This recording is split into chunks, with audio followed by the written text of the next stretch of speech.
Before we proceed to the sacred lecture on the frailty of flesh, may your servo fingers be guided to press the like sigil, engage the hype mechanism, and subscribe to this data channel. Let this act serve the spread of knowledge in the name of the Omnissiah. Imagine a soldier who never sleeps, never eats a warm meal, and never once questions an order. A warrior whose blood has been replaced with sacred oil, whose lungs pump toxic vapors instead of air, and whose eyes have been traded for unblinking, red-lit lenses. In the toxic red dawn of a distant forge world, such a soldier stands at attention amidst hissing pistons and the glow of molten metal. He does not blink. He cannot blink. He does not rest.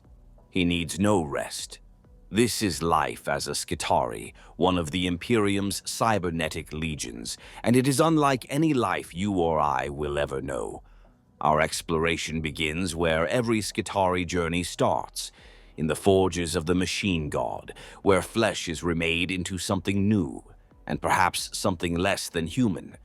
What emerges from those sacred forges will no longer be merely human, and that is exactly what the Adeptus Mechanicus demands. The forging of a servant of the Omnissiah, origins in secrecy. Every Skitarii begins life as a secret and an asset.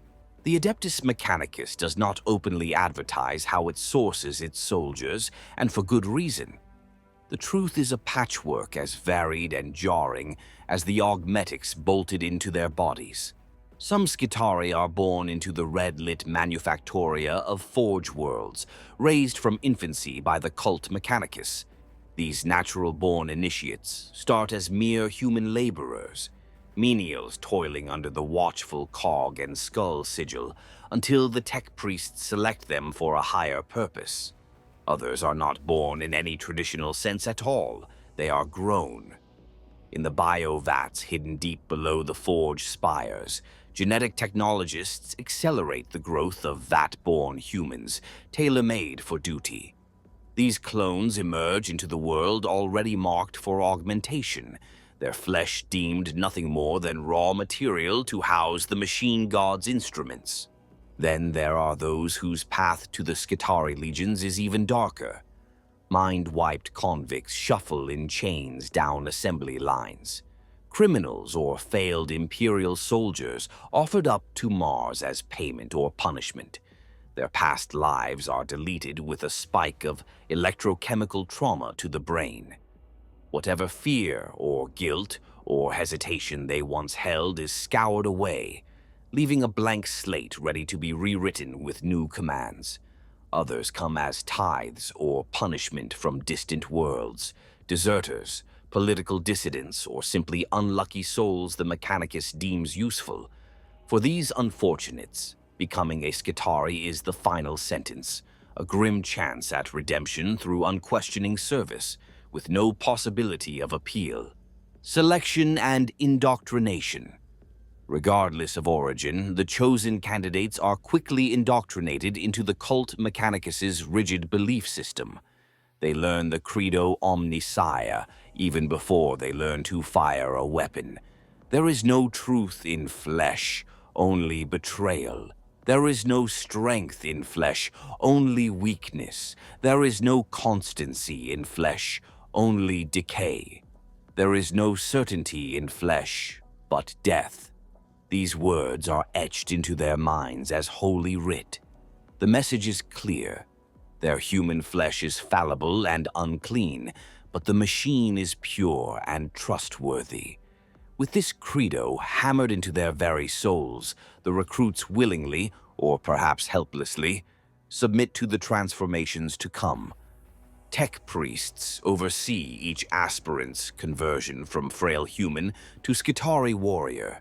Some novices might still feel fear as they enter the cold, oil-scented rebirthing chambers for the first time.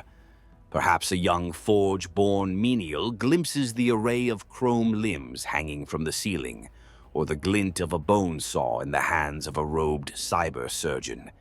It's only natural to flinch, but a restraining field clamps down, muscles frozen against steel gurneys. An electro-priest intones a prayer to the machine god in crackling Binaric cant, and the procedure begins. In that moment, any last-second doubts or screams of terror are mercifully drowned in a surge of sedative and the rising static of sacred litanies. Surgery and augmentation. In the operating theaters of the forges, flesh and machine become one. Limbs are amputated and replaced with prosthetics designed for war.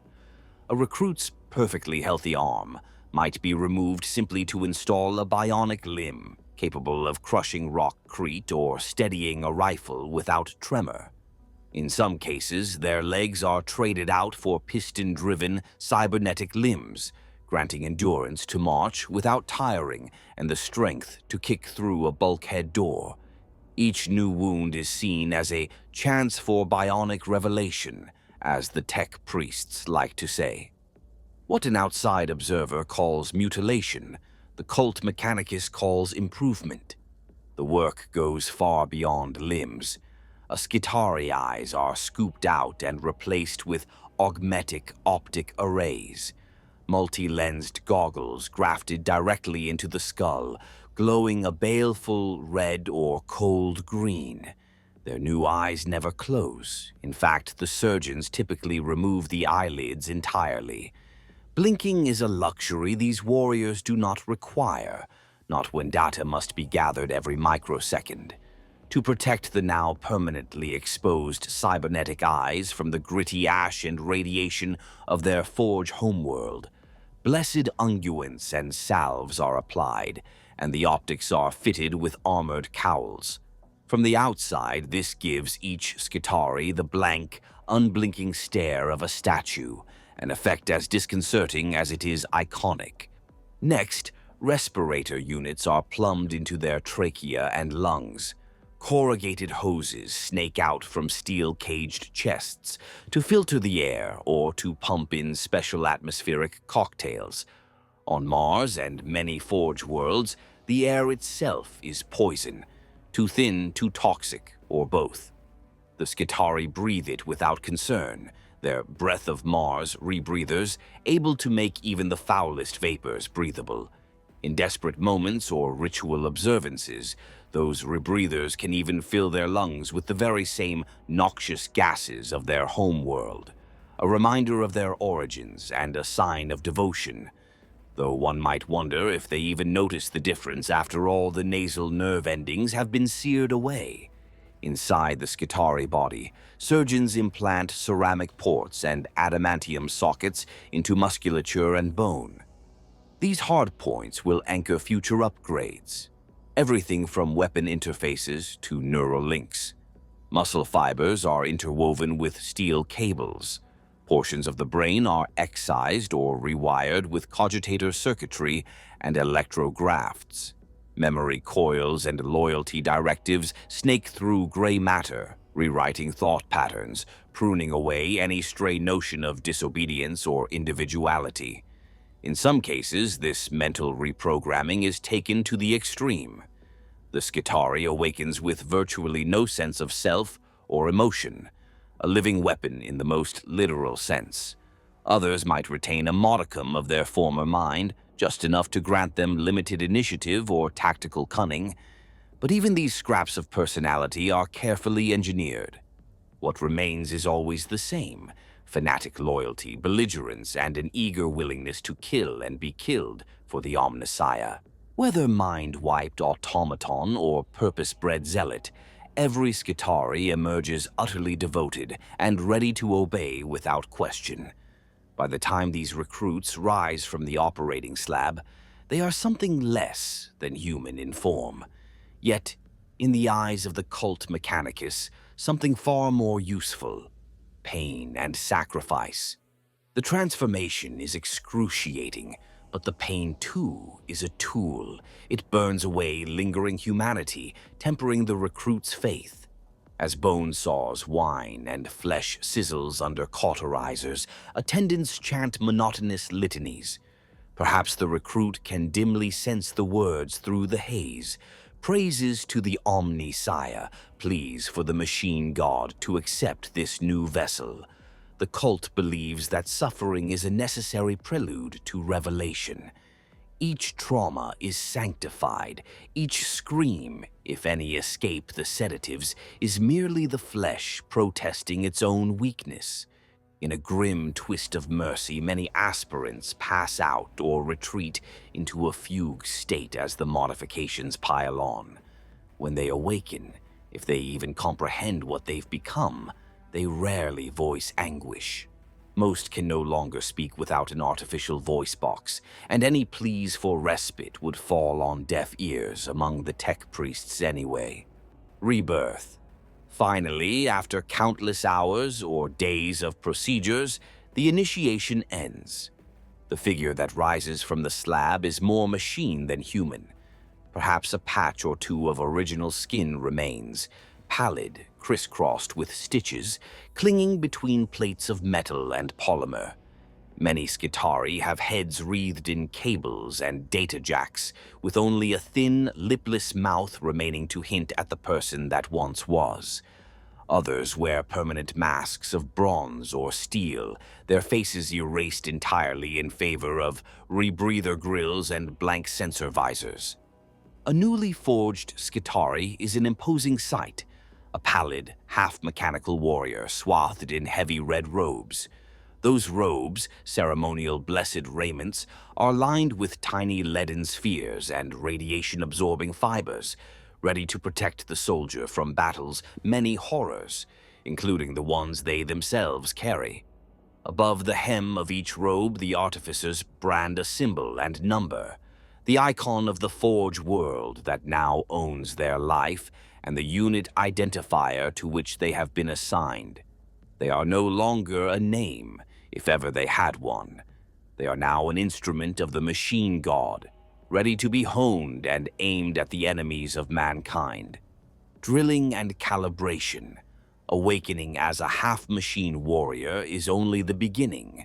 What follows is a period of merciless drilling and calibration. In the bowels of the Forge temples, newly forged Skitarii are put through rigorous trials to ensure their organic and mechanical components function in perfect concert. They march under artificial gravity pressures that would buckle a normal man's knees, learning to trust piston-driven legs and gyro-stabilizers to keep them upright. They practice firing drills with their new integrated weapons or cyber-linked firearms, emptying endless magazines into target servitors until aiming becomes as reflexive as thought. If a recruit hesitates or struggles to control a bionic limb, a jolt from an implanted cortex governor quickly corrects the mistake. Pain is a swift teacher, and the lesson is always the same. Obey your programming. Let the machine part of you lead.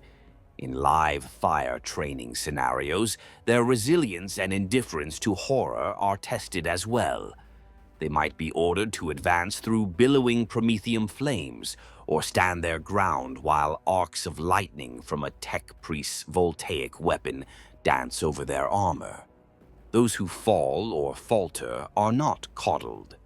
A damaged leg is not cause for rest, but rather for immediate replacement with a sturdier augmetic, perhaps accompanied by a stern binary reprimand uploaded directly into the brain. With each cycle of training, any remaining vestiges of human frailty, hesitation, fear, pain are chipped away. In the end, the cohort of fresh Skitarii emerges from these drills as fully tuned instruments of war, their flesh spirits broken in and their machine spirits ascendant. They stand ready to be deployed wherever the Omnissiah wills it. Servitude and daily existence in the cohort, waking to machine prayer. After the brutal forging process, a Skitarii enters service a changed being. From this point forward, their daily existence is defined by unwavering routine and ceaseless vigilance. Take the concept of mourning, for example. On a Forge world, there is no gentle sunrise or birdsong, only the blare of klaxons echoing through metal corridors and the grind of gears as manufactorum shifts change. A Skitarii doesn't groggily climb out of a bunk, if they even have bunks at all. Many spend their rest cycles standing upright in charging alcoves or sealed meditative caskets. With eyelids removed and half their brain converted to machine parts, true sleep is a foreign concept. Instead, when not actively deployed, Skitarii enter a state of half-conscious standby. They lock into place like statues along a hall of whirring cogitators, eyes, or rather optical sensors, open and dimly glowing. Internally, their minds run through litanies of maintenance and prayer. One part of the brain recites binaric scripture to the Omnissiah in an endless loop, while another part runs self-diagnostics on their augmentations. This is their rest. A far cry from a warm bed, certainly, but it keeps them prepared. When a new task or alert comes, it might arrive as a jolt of data through the nospheric link implanted in their cortex. Without a single spoken word, every Skitarii in a unit can simultaneously receive the same order directly into their thoughts.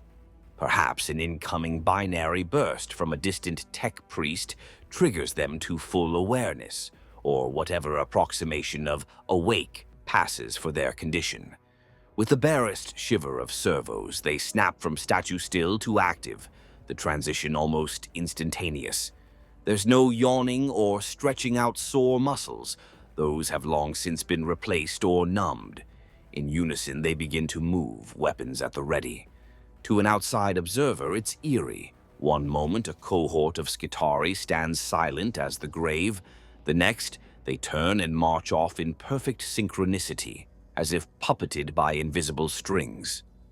Sustenance and maintenance. What of breakfast, you ask? A cup of recaf and a ration bar are luxuries reserved for Imperial guardsmen or Hive City workers. A Skitarii is sustained in far more direct fashion. Nutrient slurry is pumped through tubes that connect directly into their body, feeding them a carefully calculated mix of proteins, electrolytes, and stimulants. Many Skitarii have ports in their abdomen or at the base of the skull where they can plug into a wall socket, receiving both energy and sustenance just as one might refuel a machine. Eating a hot meal is as unnecessary to them as breathing fresh air or enjoying a good night's sleep. What little organic digestive system remains is often further shrunk or modified because, in the cult Mechanicus's view, a warrior should run on pure efficiency. Taste buds are just another superfluous human weakness to be cut away. Similarly, personal hygiene doesn't involve a leisurely shower. Instead, when time allows, a Skitarii might stand within a decontamination vestibule as scalding vapor and sanctified oils are sprayed over their armor and flesh. Scrub drones scrape off accumulated grime and irradiated dust. Mechanical wipers polish their metal limbs. Their war plate armor, designed to be worn for years at a time, is maintained in these moments. It has internal systems to collect and recycle sweat and bodily waste into a gelatinous unguent that lubricates the interface between flesh and suit. It's not pretty, but it is practical. For many Skitarii, those armored war plate shells effectively become their permanent habitation. They might not remove their suits for months or years on end, except when ordered into a maintenance vat or a ritual refurbishment by the tech priests. Each Skitarii is almost like a hermit crab living in a shell that grows with them, or more accurately, replaces them piece by piece. Were they capable of feeling claustrophobia or discomfort at this unending encasement, it would be a form of torture. But having long forsaken such sensations, they regard their armor as simply part of their body, as intrinsic to their being as a carapace to an insect. Mind and faith. Mentally, a Skitarii day is filled not with idle thoughts of home or family, concepts long stripped away, but with constant reverence and readiness. The cult, Mechanicus, ensures that the gap left by removed emotions is filled with religious fervor and purpose. When not actively fighting or receiving orders, many Skitarii murmur prayers in Technolingua, the machine language, though murmur might not be the right word, since often this is done via clicking bursts of binary cant from a vox grill or even purely in thought. They praise the Omnissiah for the strength of their steel limbs, for the clarity of their new optics, for delivering them from the weaknesses of the flesh. Any remaining human feelings, fear, loneliness, pride, have been carefully dulled. What replaces them is a sort of quiet zeal and a laser focus on objectives. If a Skitarii has a moment of introspection, it might be to run a diagnostic on their targeting array, or to recite a fragment of scripture such as, "The Deus Mechanicus knows all, and through service I am purified." Communication between Skitarii is likewise utilitarian and impersonal. Two Skitarii in a barracks don't chat about the weather or the previous day's battle in any normal human way. Instead, if communication is needed at all, they exchange data. Perhaps a terse burst of binary code passes between them, outlining new coordinates to secure or target designations. Although more often, even that is handled by their superiors, noospheric commands rather than any spontaneous conversation. On a larger scale, the Skitarii are all integrated into the Mechanicus's own information network, the noosphere. Through this invisible data sphere, each Skitarii becomes a node in a planetary defense grid and a fleet-wide cognate system. Tactical updates, target coordinates, atmospheric conditions, ammunition levels, all these pieces of data flow constantly to and from every unit. If a single Skitarii on one side of a facility spots an intruder, within a blink, the entire cohort on the other side is aware of the threat as well. Their shared augur displays flashing red with the new contact. To the Skitarii, this omnipresent awareness feels as natural as breathing, more natural perhaps, given how seldom they rely on breath. Moving in formation, they are guided by noospheric overlays that paint their vision with waypoints and threat markers. A tech priest need not shout orders when he can imprint them directly as coordinates into his soldiers' heads. The result is an army that moves with single-minded cohesion. No ordinary troops can rival. What looks like uncanny intuition, squads pivoting to face an unseen foe as one, or ducking moments before a mortar shell lands, is usually the noosphere at work. A silent conductor orchestrating the cybernetic choir. Standing guard. Much of a Skitarii life is spent waiting in readiness, guarding the sacred domains of the Adeptus Mechanicus. Picture a colossal forge hall lit by the hellish glow of molten metal and sparking conduits. On the perimeters of that hall, Skitarii sentries stand motionless for hours, days, perhaps years. They guard repositories of ancient knowledge, the assembly lines of titans and tank engines, the laboratories where tech priests probe the mysteries of the universe. To these soldiers, guard duty is not boring. It is an honor. Their cognitive conditioning means they feel no impatience, no boredom, just an on-off state of vigilance. When their optics detect movement or an anomalous heat signature, they react with the speed of a machine. Weapons snapping to target, binary alerts ringing out over interlinked comms. Often they guard in environmental conditions that would kill baseline humans. Within vacuum-sealed vaults, Skitarii stand watch without need for air. In radiation-soaked wastelands around their forge cities, they patrol without concern, red cloaks flapping in toxic winds that would strip a normal man's lungs in minutes.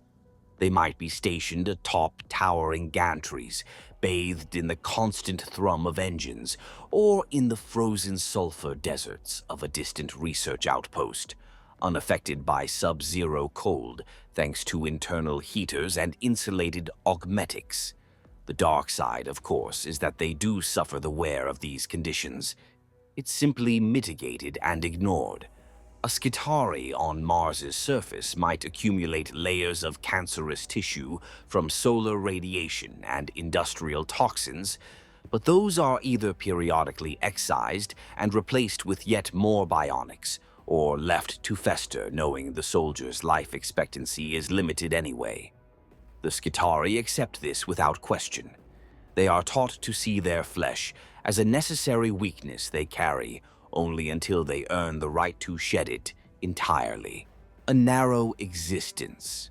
It is worth noting that life, as we define it, moments of joy, sorrow, camaraderie, leisure, is absent for these warriors. If one could step into the mind of a Skitarii during a quiet moment, one would find it eerily silent by human standards.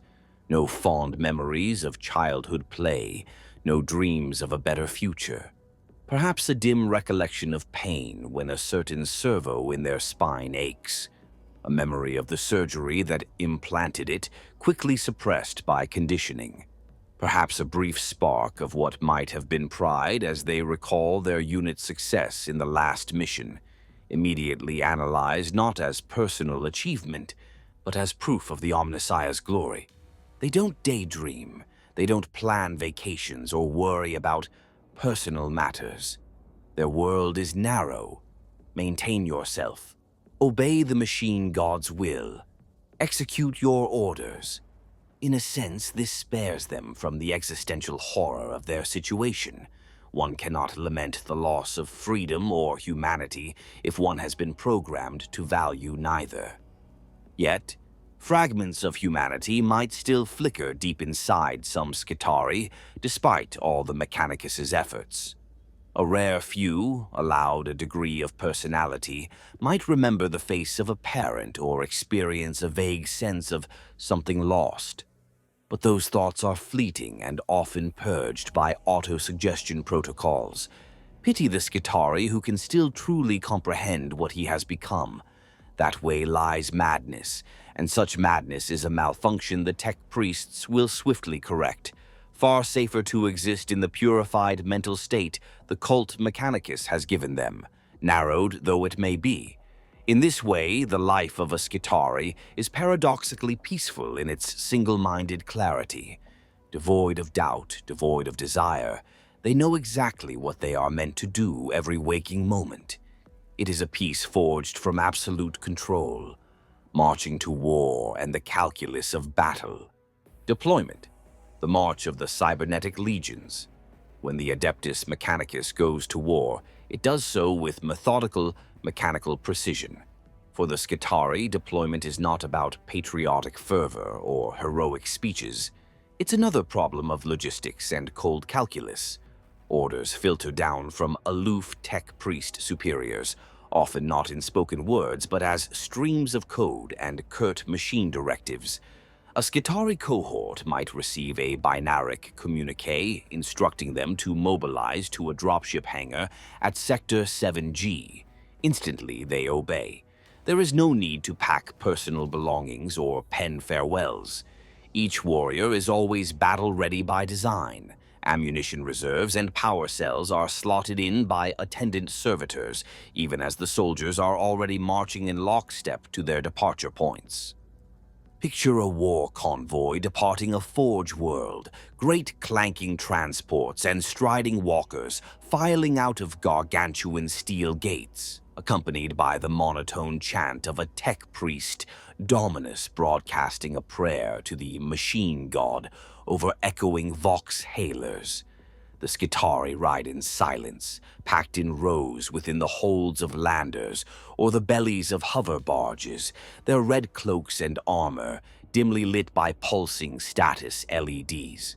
They do not fidget or chatter.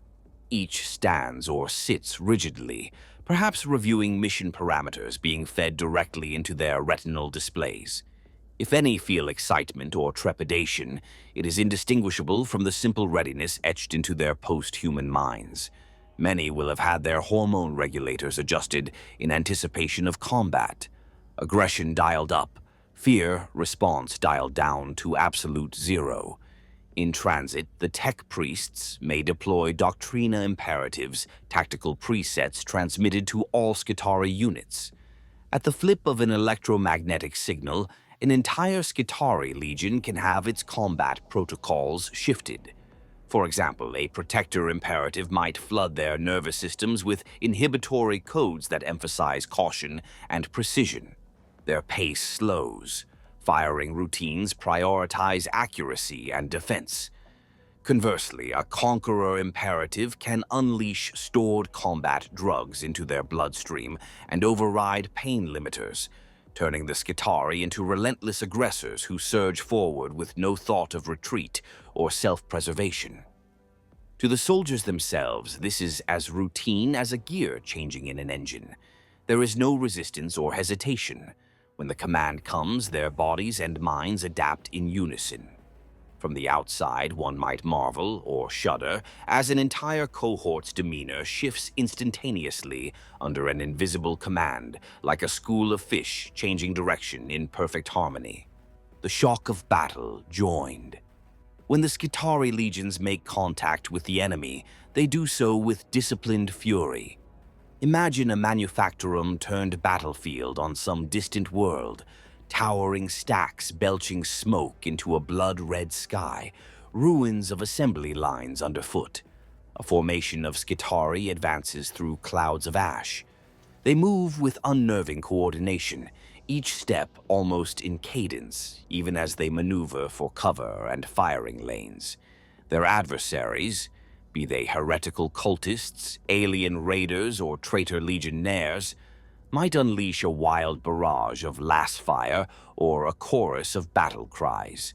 The Skitarii respond to their foe with utter silence, save for the crack of their rifles and the electronic keening of their targeting sensors. Flanking them are the rumbling silhouettes of Mechanicus combat engines, multi-legged dune-crawler tanks, scuttling forward on hydraulic limbs, and tracked carriers loaded with additional munitions. These machines move in concert with the Skitarii, directed by the same noospheric battle network. Some are crewed by servitors, slaved to the cohort's command signals. Others are semi-autonomous, their machine spirits corralled by tech-adept handlers in the rear. To the enemy, and even to uninitiated allies, it seems as if the Skitarii and their war machines share one mind and purpose, which, in truth, they often do. Skitarii Rangers drop to one knee, their long-barreled galvanic rifles braced against bionic shoulders. With telescopic optics and rangefinders integrated into their skulls, they calculate ballistic trajectories faster than any ordinary sniper could. Each trigger pull is accompanied by a sharp retort and a muzzle flash as hyper-accelerated projectiles, some tipped with exotic payloads, rip through the air. These shots punch neat holes through enemy heads at a kilometer or more, or puncture the armor of a charging orc nob who thought himself safely distant. The Rangers advance methodically, covering ground step by step as the enemy falls back. They never rush, never panic. If their quarry turns and flees into the wastelands, the Rangers will pursue. They are patient hunters. They have tracked foes across continents and through years-long campaigns if needed. There is no losing interest for a Skitarii. The mission ends only when the target is eliminated or the Skitarii is deactivated. Meanwhile, at the forefront of the battle line stride the Skitarii vanguard, informally known as the Rad Troopers. These soldiers deliberately take point in the most hostile environments and against the toughest choke points, for they themselves are as much a weapon as any gun they carry. Marching through toxic sludge or irradiated zones holds no terror for them. Their sealed war plate and internal biofilters allow them to wade through what would be certain death for others. As they close with the enemy, the very air around the vanguard begins to shimmer faintly with pale luminescence, a byproduct of the potent radiation emanating from their backpack reactors and from the ammunition of their radium carbines. They unleash volleys of fire, and the peculiar crackle of radium rounds fills the air. Each impact doesn't just tear at flesh, it corrupts it. Enemies who take cover and survive the initial hail of bullets soon find their skin blistering, hair falling out in clumps, and nausea racking their bodies. The vanguard advance implacably, watching in silence as foes who thought themselves safe behind a barricade suddenly cough blood and collapse, vomiting out their liquefied organs from unseen rat poisoning. This terrifying effect does not discriminate. Friend or foe, the radiation will seep into anyone unprotected. Woe betide the unaugmented Imperial Guardsman who finds himself shoulder to shoulder with a Skitarii vanguard. On the rare occasions such mixed deployments occur, the unmodified humans either keep a very wary distance or suffer ugly consequences. The Skitarii themselves care not. Within their suits, auto-syringes inject anti-rad tinctures into what remains of their veins, and their faith in the Omnissiah's protection keeps them steadfast. Of course, the awful truth is that even these measures only stave off the inevitable. The Vanguard know that in time their own weapons will kill them. Their teeth will loosen and fall from their gums. Sores will open on their skin under those armored suits, and cancers will blossom unchecked in whatever organic tissue remains inside them. But to a Skitarii, such a fate is not a deterrent. It is a privilege of martyrdom. They have long since accepted that they are martyrs in the making. If their deaths come from the very radiance of the machine god's wrath that they wield, so be it. They will still die with weapons blazing, ensuring they drag down 100 enemies with them. Clash of steel and shadow. Not all Skitarii fight at range. When the battle closes to brutal hand-to-hand quarters, other members of the Cybernetic legions leap, sometimes literally, into the fray. From the flank of an ongoing firefight, a cadre of Sicarian rust stalkers darts forward, covering ground with inhuman speed on piston-legged strides. These are the assassins and close combat specialists of the Skitarii. Once, each of them was a regular Skitarii who was all but destroyed in a previous war, only to be reforged into a lithe, deadly killer.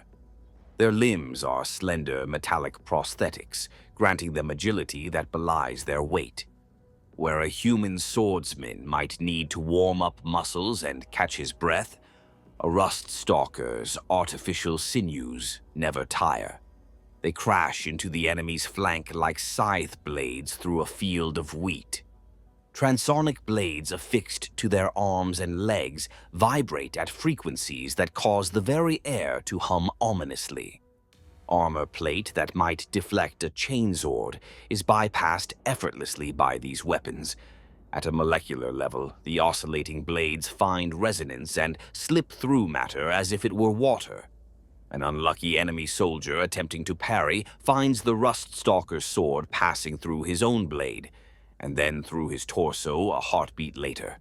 For a second, he might not even realize he's been cut, until his vision tilts and the top half of his body slides wetly from the bottom.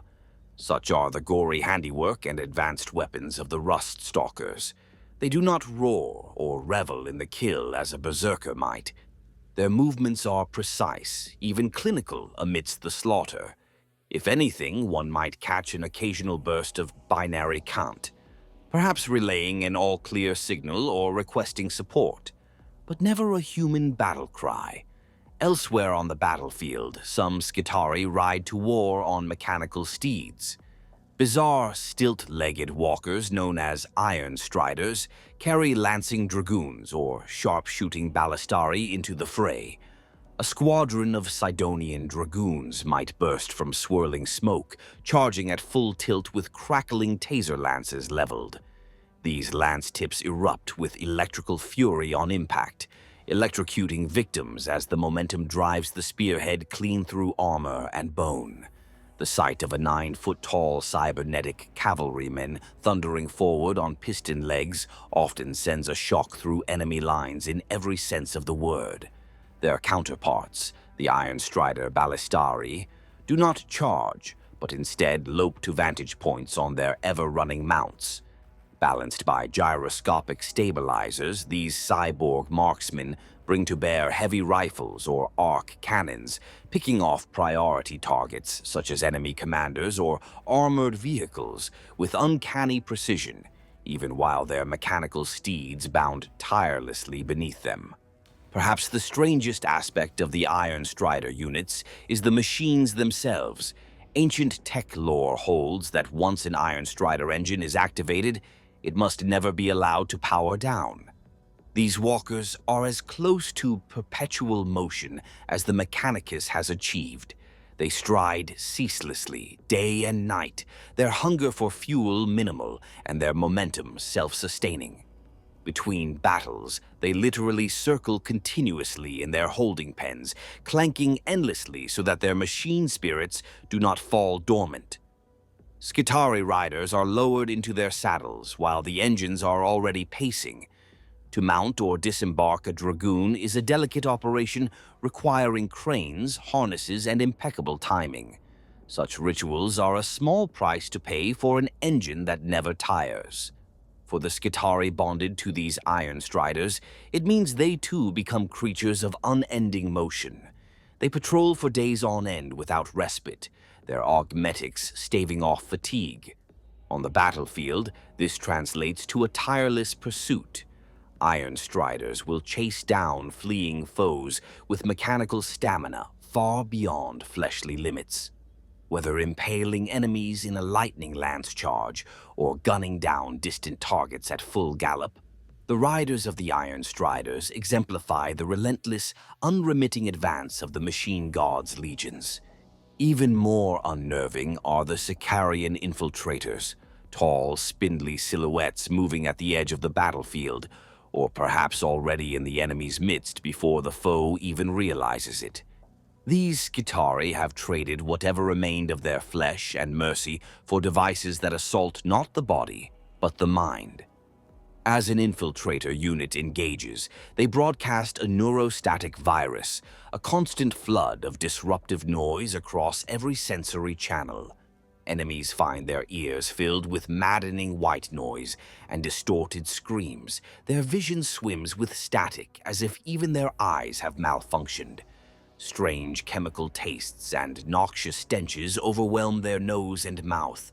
Coordinated action among the foe disintegrates in an instant of confusion and panic. Imagine a sentry raising his rifle to aim, only for his targeting optic to show nothing but swirling distortion. Or a veteran sergeant trying to bellow orders, only to hear garbled gibberish on the Vox and see his squad stagger in disarray, hands clamped over their ears and sensors. In those moments, the infiltrators strike. They wade through disoriented enemies like specters, their weapons, whether a rapid burst of machine pistol fire at point-blank range or a thrust of a razor-edged taser goad, finish the job with merciless efficiency. To the enemy, it is like fighting an apparition. To the infiltrators' fellow Skitarii, however, the cacophony is strangely absent. The tech priests ensure that accompanying Skitarii are immunized with null code countermeasures. What is bedlam to the foe registers as nothing more than a faint harmonic chant to the augmetic ears of nearby allies, as if the infiltrators carry a holy hymn that soothes their brethren even as it shatters their enemies' sanity. Because of this, many Skitarii view the infiltrators as almost spiritual figures on the battlefield, walking talismans whose presence signals that the machine god's wrath is blinding the unbelievers. Of course, if those Skitarii could peer beneath the domed helmets of their stealthy companions, they might think differently. For behind the insectile lenses of an infiltrator lies a brain, utterly ruined by enhancement and war, capable of focusing only on the hunt and the kill. Whatever virtue or personality once resided behind those optics is long gone, replaced by a mechanical predatory instinct that serves the cult Mechanicus without question, unyielding until destruction. A hallmark of Skitarii in battle is their refusal to break or flee. Classical human warfare knows of routes, panicked retreats, men dropping their weapons to run for their lives. Such concepts barely exist in the Skitarii lexicon. Their fear response is chemically and cybernetically neutered, surrounded, outnumbered. Even witnessing the most grotesque Xenos monstrosity barreling toward them, a Skitarii will hold his ground. Even when logic dictates a tactical withdrawal, they will only pull back under direct order. And that order, too, usually comes as a calm binary directive rather than a shouted plea. This unwavering tenacity makes them frightening foes and sometimes unnerving allies. They will gladly hold a position to the last man if commanded, expending lives with mechanical detachment. In one infamous engagement, a Skitarii garrison on a remote outpost world continued fighting even as their flesh parts literally melted from a hyper-corrosive gas attack. They kept firing until their lungs liquefied and their servo motors seized up, all the while transmitting prayer data extolling the Omnissiah. Such is the absolute extent of their commitment. On the rare occasion a Skitarii unit is forced to operate without oversight, say their overseeing tech priest is slain or communication is cut. The highest ranking among them, an Alpha or Alpha Primus, will assume control. Thanks to their enhancements, even an Alpha cut off from higher command remains a formidable tactician. Their brains carry strategic heuristics and mission objectives that they will pursue to completion. There are accounts of isolated Skitarii forces continuing a campaign for years deep behind enemy lines, following the last directive they received. One such tale speaks of an Alpha Primus leading a ragged band of survivors across a demon-infested Forge moon, waging a guerrilla war for a decade after they lost all contact. When reinforcements finally arrived, they emerged from the shadows, their numbers depleted, their flesh parts ragged, and more of their bodies replaced by cybernetics than ever, but their resolve unbroken. They simply saluted and presented a data recorder of completed objectives, as if no time had passed. To a Skitarii, duty is not a thing that fades just because hope does. Casualties and the aftermath. In battle, Skitarii will fall, blasted apart by bolter fire, cleaved by chitinous claws, or rent by explosions just as any soldiers might. The difference is in how those losses are regarded. Within the Skitarii ranks, there are no shouts for medics, no panicked screams from the wounded. If a comrade goes down, their fellows do not stop unless ordered to retrieve a valuable asset. A Skitarii who loses an arm will continue fighting if possible, perhaps even picking up his severed limb, still clutching a functional gun and proceeding to fire it one-handed. Only when utterly incapable of movement will a Skitarii cease, and even then, if consciousness remains, he might use his last spark of life to send a burst of target coordinates to his squad's network, or mutter a final binary prayer. Once the battle is won or lost, the tech priests and their attendant servitors move in like a colony of ants swarming over a fallen carcass. Every Skitarii casualty is accounted for, not in the way of a human army honoring the dead, but in the way a mechanic assesses spent parts. Those slumped forms, leaking blood and hydraulic fluid, are sources of data and material. Recovery teams will yank out memory cores from the fallen, downloading battle recordings to analyze performance. Bionic limbs or functional implants are pried out on the spot from corpses to be cleaned and reissued to new recruits. If a Skitarii organic components are deemed beyond saving, the body may be unceremoniously cremated on a pyre of promethium, part funeral, part sanitation. For those who are still flickering on the edge of life, a different fate awaits. The cult Mechanicus abhors waste. A critically wounded Skitarii with a failing human body might be seen not as a person in pain, but as raw material for rebirth. Tech priests, with a nod of cold pity, or perhaps just clinical interest, will have such a survivor hauled back to the bioforges. In the dank surgery vaults, that broken warrior will be stripped of whatever is destroyed and augmented anew. If only a brain and a pair of lungs can be salvaged, so be it. Those can be implanted into a heavy combat servitor chassis or wired into a specialized Skitarii variant. Many of the elite Sicarians are quite literally built from these remnants. A maimed veteran given a second life as a stealthy infiltrator, or a whirring rust stalker, their tattered flesh replaced with yet more metal so they can fight again.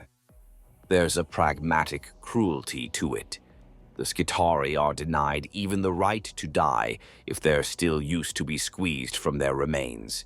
Even victory can bring its own form of erasure.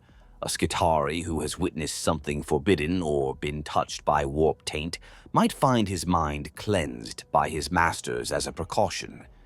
In the same way one would purge a machine's databanks of scrap code, the tech priests will wipe away memories, personality subroutines, or entire cerebral cortices if needed to ensure no corruption lingers. In this way, even the experiences of a surviving veteran may be deleted in the name of efficiency and purity. To the wider Imperium, such treatment of warriors might seem callous beyond measure. In the Astra Militarum, Imperial Guard, a trooper's death might earn a commendation or at least a brief note in a regimental roll of honor. In the Adeptus Astartes, a fallen space marine's gene seed is ritually extracted to carry on his legacy. For the Skitarii, a fallen comrade's legacy might be as literal as his recycled cybernetic arm turning up on another soldier a week later, still bearing the dents of the last battle. Yet, among the Skitarii themselves, this is accepted as the natural order. They are all but machines, and machines do not mourn. A broken part is replaced, the greater mechanism continues to run. The taste of victory and defeat. When a battle ends in victory, the Skitarii do not celebrate. There are no cheers, no victory songs, or triumphant banner waving. Instead, they methodically secure the area, following whatever post-combat protocol is in their cogitators. Perhaps they establish a perimeter, send out a binary all-clear signal, or march straight back to their transports if new orders dictate. If a tech priest overseer is present on the field, he might intone a monotone prayer of thanks to the Omnissiah for the successful test of his servants. The Skitarii will join this prayer by voicing static-laced chants or simply echoing it in their shared data feed. A subtle satisfaction might register in their biologically muted minds, not pride in having survived or won, but a sense of fulfilled purpose. For a being conditioned solely to execute tasks, a completed mission is the closest thing to contentment. In the case of defeat or a forced retreat, Skitarii fall back in as much order as the situation allows. If commanded to withdraw, they do so as just another objective to execute, not as a rout. There's no shame or despair. Those feelings have no room to take root. If cut off and facing annihilation, they will fight until destroyed. Surrender is not in their programming. To be captured is unthinkable. Indeed, many carry internal fail-safes or microbombs to prevent that scenario. There are accounts of Skitarii units simply marching headlong into the guns of an overpowering foe until none were left, expending their lives to buy time for Amagos to escape with some invaluable artifact or data. A grim joke among some human soldiers who've witnessed them in action goes that a Skitarii idea of a tactical retreat is when his legs have been blown off, and even then he'll likely still crawl forward rather than fall back. In every outcome, the Skitarii remain true to their purpose. They do not waver. They do not second-guess. Victory or defeat, these are just data points that dictate the next set of orders. And until those next orders come, the soldiers of the Cybernetic legions will stand at readiness, the motionless red eyes scanning the horizon for the next threat to eliminate. From the forge of Mars to the frontiers of the galaxy, the story of the Skitarii is as old as the Imperium itself. They have marched in the shadows of history's grand wars, largely unremembered by the masses, but always present whenever the cult Mechanicus goes to battle. In the days of the Great Crusade, when the Emperor of Mankind first struck his alliance with Mars, the Tech Priests fielded cybernetic armies, then known as the Tech Guard, or Legiones Skitarii. They fought alongside the Emperor's Space Marine legions to reunite humanity, their crimson, cogwheel-adorned banners flying beside the double-headed eagle of the Imperium. On the red sands of Mars, Skitarii cohorts clashed during the horrors of the Horus Heresy loyalist and traitor Mechanicum forces, tearing each other apart with uncanny fervor as the planet of metal itself burned around them. Ever since, through 10,000 standard years of warfare, the Skitarii have been an indispensable, if seldom glorified, part of every major conflict where the Adeptus Mechanicus has a stake. Over the millennia, their armaments and tactics have evolved incrementally, new patterns of weaponry are discovered or reinvented, and the Skitarii adapt accordingly. In recent times, the galaxy has been rent asunder by the great warp storm known as the Cicatrix Maledictum, plunging the Imperium into turmoil. In the era of the Indomitus Crusade that followed, the Adeptus Mechanicus has pushed its legions of Skitarii farther afield than ever, racing to reclaim lost Forge worlds and secure vital resources in the face of encroaching horrors. Under the auspices of brilliant and secretive tech priests like Archmagos Dominus Belisarius Call, new designs have been unleashed. Winged jump troops called Taraxiae swoop on shrieking jetpacks to hunt from above, while cyber beast-mounted outriders known as Cerberus Sulphur Hounds and Raiders range ahead of the main cohorts. These additions augment the already fearsome roster of the Cybernetic legions, granting the armies of Mars unprecedented speed and versatility on the battlefield. And yet, for all these changes, the essence of the Skitarii remains as it was in ages past.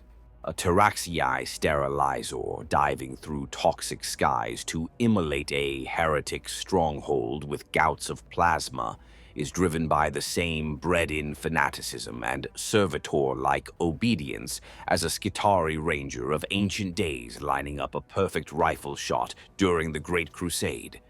The continuity is astonishing. Barring the replacement of some tools and the discovery of a few new holy technologies, a Skitarii from 10,000 years ago would recognize his 41 stimillennium counterpart as a kindred spirit, if spirit is the word, and could slot into the ranks with minimal adjustment. The cult Mechanicus holds to tradition in combat, just as in faith. Many battle canticles intoned by Skitarii before a fight, harsh binary hymns invoking the Omnissiah's blessing on their weapons, are the very same that echoed in Martian cathedrals of industry in the time of the Emperor. This long view highlights another aspect of Skitarii life, its sheer interchangeability and continuity. Individual Skitarii come and go, often violently, but the legions persist, almost unchanged, like a single great engine that slowly self-repairs and upgrades parts as centuries pass. Of course, the dark mirror to this proud legacy is found in the heretical scions of the dark Mechanicum. Just as loyal Skitarii fight for the machine god's glory, twisted iterations of them fight for malign powers. During the heresy, entire Skitarii legions defected alongside their tech priest masters, replacing the sigil of the Omnissiah with the blasphemous rune of chaos. The corruption that followed was unspeakable, grafting demonic flesh to machine, programming insanity and scrap code into once pure circuitry, consecrating their weapons to dark gods instead of the Omnissiah. Even in the current age, those fallen Forge worlds lost to chaos or other hostile powers churn out their own version of cybernetic soldiers. Soulless automata and spike-limbed fiends that mock the disciplined ranks of the Skitarii. Loyalist Skitarii have had to face these nightmares on the battlefield in a perverse reflection of the civil war on Mars long ago. It is a testament to the conditioning of the Skitarii that they do not flinch even when facing a twisted mirror of what they themselves might have become. They meet corrupted cyborgs with the same cold resolve they would any alien or heretic, expending their lives by the thousand to cleanse the stain. If anything, they fight with even greater zeal against these blasphemous counterparts, as if each strike and every cyber fiend toppled is a prayer of vindication for the Omnissiah's true faithful. Through glory and tragedy alike, the Skitarii remain ever at the forefront of the Mechanicus's endeavors.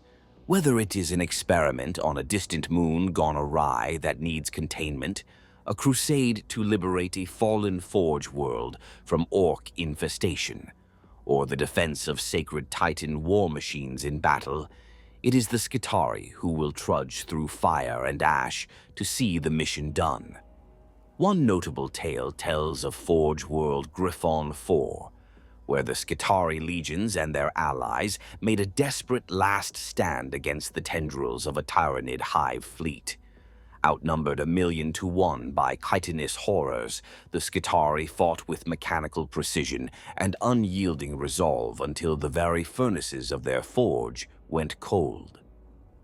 By the time the Xenos bioships darkened the skies, not a single Skitarii remained alive on Griffone's surface, but in dying they had stalled the Hive Fleet's advance, buying precious time for neighboring worlds to reinforce. The tech priests recorded every iota of battle data from the ruins and deemed the sacrifice acceptable. To this day, the name of that fallen world is invoked with reverence in Martian archives as an example of duty and logic carried through to its ultimate, bittersweet conclusion. Their past is ancient, their present unyielding, and their future as assured as the rising of a binary star. So long as the Adeptus Mechanicus endures, the Skitarii will march on, faceless, fearless, and formless as individuals, but collectively as enduring as the machines they worship. The price of servitude and the lost humanity. It is tempting to marvel at the efficiency and strength of the Skitarii and forget what they once were. Beneath the layers of steel and code, each was a human being. Someone's son or daughter, perhaps, or a vat-grown clone with potential, but human nonetheless. Now, they are living tools of the cult Mechanicus. In their transformation, we see both the heights and the depths of the Imperium's approach to survival. The Skitarii represent a chilling bargain, sacrifice of the self in exchange for the power to protect humanity's future. But in protecting that future, they themselves forfeit nearly all that makes life worth living, at least by any normal measure. From the perspective of a tech priest on Mars, this is a triumph. What greater devotion can there be than to become the instrument of your God's will? The Skitarii legions are, in the eyes of their masters, sanctified and perfected servants.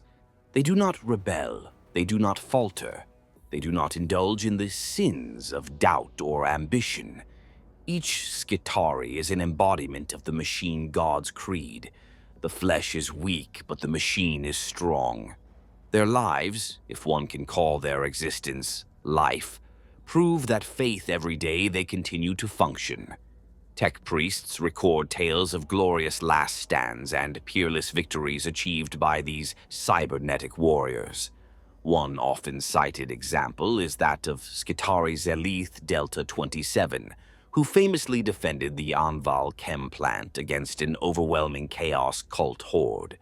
She calculated her odds of success as roughly 3,752 to 1, yet her last transmission crackled with resolve. As the Omnissiah wills, I shall find a way. Find a way she did, holding off the enemy long enough for reinforcements to arrive.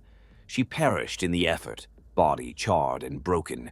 But to the Mechanicus, this was holy martyrdom, a model of the perfect Skitarii, utterly faithful, fearless, and self-sacrificing unto death. But step back from the Mechanicus's reverent gaze, and the picture grows darker. The life of a Skitarii is, in many ways, a grotesque exploitation of the human body and spirit. They are engineered to be content in servitude. Yes, their minds are tuned so that service brings a form of grim satisfaction. But that contentment is manufactured, not chosen. Free will is a casualty on the altar of efficiency. These soldiers will never write memoirs or sing regimental songs about their experiences. They have no loved ones waiting for them to come home. When not in battle, they stand in silent halls or march on endless patrols, their days an infinite loop of order and obedience. It is a life consumed entirely by purpose. Purpose can be fulfilling, but here purpose has utterly subsumed the person. To outsiders in the Imperium who encounter Skitarii, the sight can be unsettling or even terrifying. Imperial guardsmen sometimes fight alongside Mechanicus forces in larger campaigns, and more than a few tell stories around their campfires of the creepy cyborgs who never spoke, never removed their masks, and moved with the uncanny precision of programmed servitors. There's admiration in those stories for the prowess of the Skitarii, yes, but also a shudder. The common man of the Imperium clings to whatever small joys and camaraderie a brutal life allows. To see soldiers who have had all that stripped away is a glimpse of a fate perhaps worse than death. One veteran guardsman, after observing Skitarii up close during a joint operation, reportedly said, "I'd rather die a man than live like that." Of course, for the Skitarii themselves, such a sentiment is incomprehensible. Their pride and fulfillment come from being what they are, because they have been remade to feel that way. Another guardsman half-jokingly remarked that he'd sooner face another charge of alien horrors than spend a night dug in next to the cogheads. At least the aliens, he laughed, might scream or bleed like normal creatures when shot. The Skitarii in question, overhearing this crude jest, offered no response save perhaps a brief flicker of his visor display. He simply continued his silent vigil, as inscrutable as the machines he served. The truth is that the Imperium survives on sacrifices like those of the Skitarii legions. The average Imperial citizen will never know of their deeds. If a Forge world is saved from a Xenos invasion by Skitarii forces, the history books might simply record that Mechanicus reinforcements held the line, with no mention of the tens of thousands of cyborg lives ground to dust in the process. There are no triumphal parades on Holy Terra for cohorts of Skitarii returning from war. Their honors are the internal blessings of their tech priest masters, and perhaps a new bionic limb to replace one lost, a fresh tool to better serve next time. They fight and die in the shadows of the empire they defend, overshadowed by the glory of the Space Marines or the heroism of more human armies. And yet, without them, entire worlds would have fallen and countless technologies would be lost to humanity. This irony sits at the heart of what it means to live as a Skitarii. They are at once revered as blessed instruments and expended as disposable assets. The Mechanicus will deploy waves of Skitarii into suicidal missions without a second thought if the equation deems it necessary. If 10,000 Skitarii must perish to secure one fragment of ancient standard template construct data, then 10,000 biological lives will be extinguished in exchange for that sliver of knowledge, and they won't even scream because they have had that reflex removed. It's a cold calculus that the cult Mechanicus accepts without remorse. And what of the Skitarii themselves in those final moments? When a Skitarii systems finally fail, be it from catastrophic damage in battle or the slow burn of radiation and wear, Do they have final thoughts? Perhaps a flash of genuine emotion breaks through in the last milliseconds of life. Perhaps a single wordless question. Was I ever anything more than a component in a great machine? We cannot know, for if such a moment of doubt ever comes, it dies with them on the field. The Mechanicus certainly isn't interested in philosophical musings from a dying soldier. They're more likely to be interested in recovering the soldier's optic recorder to review why it failed. Yet, maybe, in a way, being a Skitarii is not a tragic existence to the one living it. After all, they have been conditioned to find solace and honor in their role. In the void left by humanity's removal, the cult Mechanicus instills an almost serene certainty. A Skitarii knows what they are. They know their purpose with absolute clarity. How many ordinary humans, rife with fear and doubt, can say the same? There's a grim sort of peace in that certainty, a monochrome tranquility in being a perfect cog that never has to wrestle with moral dilemmas or personal ambition. The Skitarii legions will march on as they have for millennia, unyielding, uncomplaining, undefeated in spirit because their spirits have been tempered into unbreakable steel. For us, looking in from the outside, however, it's hard not to view their fate with a mix of awe and horror. Awe at what the Adeptus Mechanicus has achieved, armies of tireless, fearless, devastating warriors. And horror at the human cost, measured not just in blood, for blood can be mopped up and bodies replaced, but in identity and freedom. Life as a Skitarii is a stark illustration of the Imperium's credo that the ends often justify the means. The Imperium needs the Adeptus Mechanicus, and the Mechanicus needs its Skitarii legions.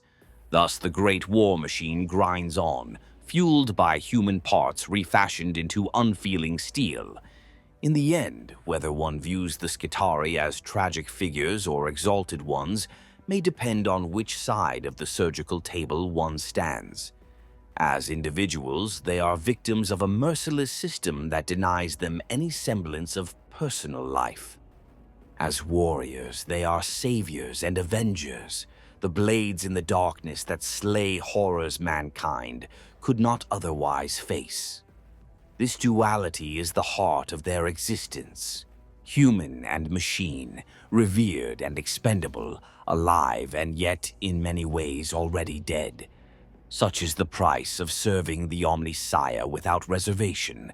Such is the life of a Skitarii. Conclusion. In the brutal arithmetic of the 41st millennium, the life of a Skitarii may be little more than a footnote in an endless equation of war.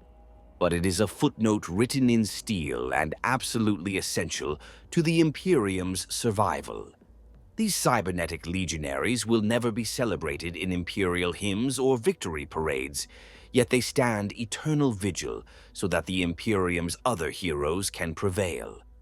In the end, a Skitarii needs no accolades and no remembrance. Existence itself, enduring as a weapon of the Omnissiah, is their final duty and destiny. They have found purpose in being unflinching instruments of war, and that purpose consumes them completely.